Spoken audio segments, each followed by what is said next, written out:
We're going to take our Phillips head screwdriver. We got 4 screws that we're going to need to undo off the front casing. A couple things we need to inspect. Make sure that our waterproofing gasket is lying inside this groove and completely there. And then we're going to be starting to disconnect and disassemble the battery existing in the system. So to be able to accomplish this right now, we're going to hold our thumb right here on this capacitor, and we're going to grab the battery wire like so. And then we're simply going to just pull it towards the inside of the casing, and it will unconnect itself.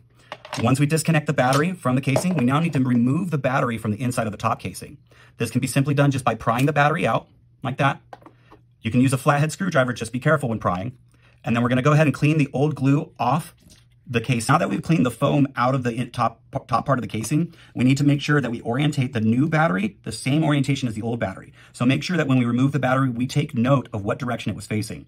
So once we install the new battery, which we're going to do that right now, we're going to take a piece of the double-sided foam tape right here, going to install it to the back of the battery. Now, this will also help you in identifying which way the battery goes. We need this label towards the front, so towards us. Okay, so that is the proper orientation of the battery. Once we've double checked our orientation and the installation, this is where you might need the tweezers to be able to take off this backing of the double-sided tape. And once we get the backing off, this is where we're going to install the battery in the casing. Make sure once we get it lined up that we press firmly to make sure that it is mounted into the casing, and you can give it a good tug to make sure it's not going anywhere. Now, once we have this, please take your original battery and you're going to remove the foam cover off the top. Please install this on the top of the new battery.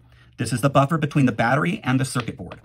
Okay, now stay tuned and we're going to show you guys how to connect the battery to the board itself and how to actually use the 3-pin extension. Okay guys, once you have your casing open and we've installed the battery into the top side of the casing, we need to get our bottom casing ready for the installation of the battery. So first we're going to notice this is our charging port wire that connects into our circuit board. We need to reorient this wire, pull it up off the board.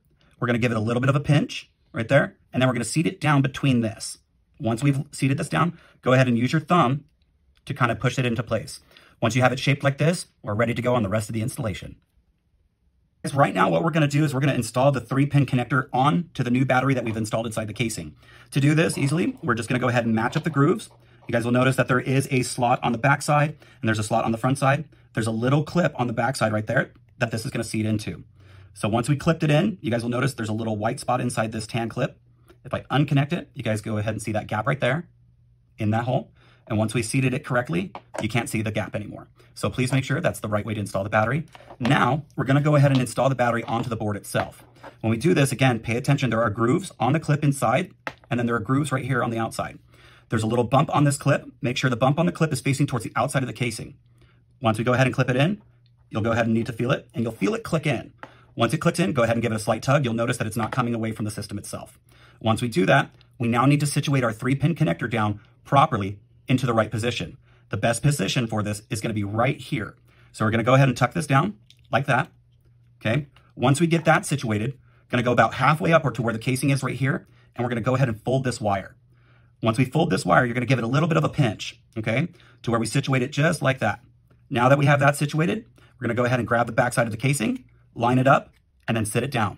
You'll notice the casing should close without any problem or any gap. Okay, once we have the casing closed without any problem or any gap, like I said, no resistance, we're going to go ahead and install our screws again. So go ahead and pay attention as I install the screws, and we'll go through a little more steps. A tip when fastening the screws back onto the collar itself, make sure that we do it in a star pattern. This will allow for the screws to evenly close on the casing and make sure that the waterproofing gasket is evenly pressed down.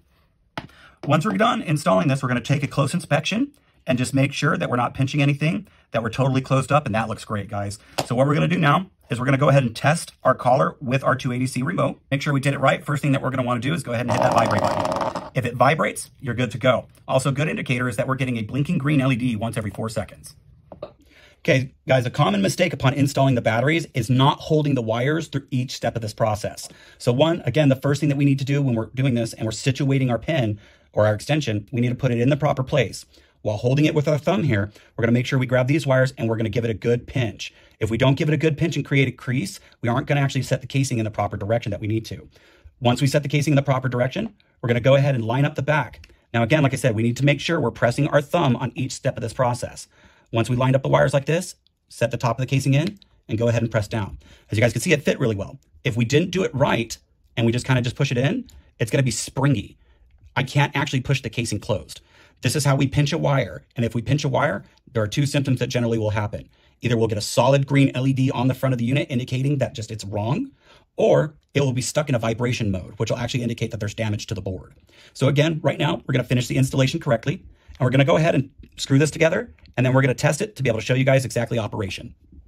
Another tip upon installing the battery is do not lie it across the top of the transformer. If we lie it across the top of the transformer, it'll actually cause damage and break the board below.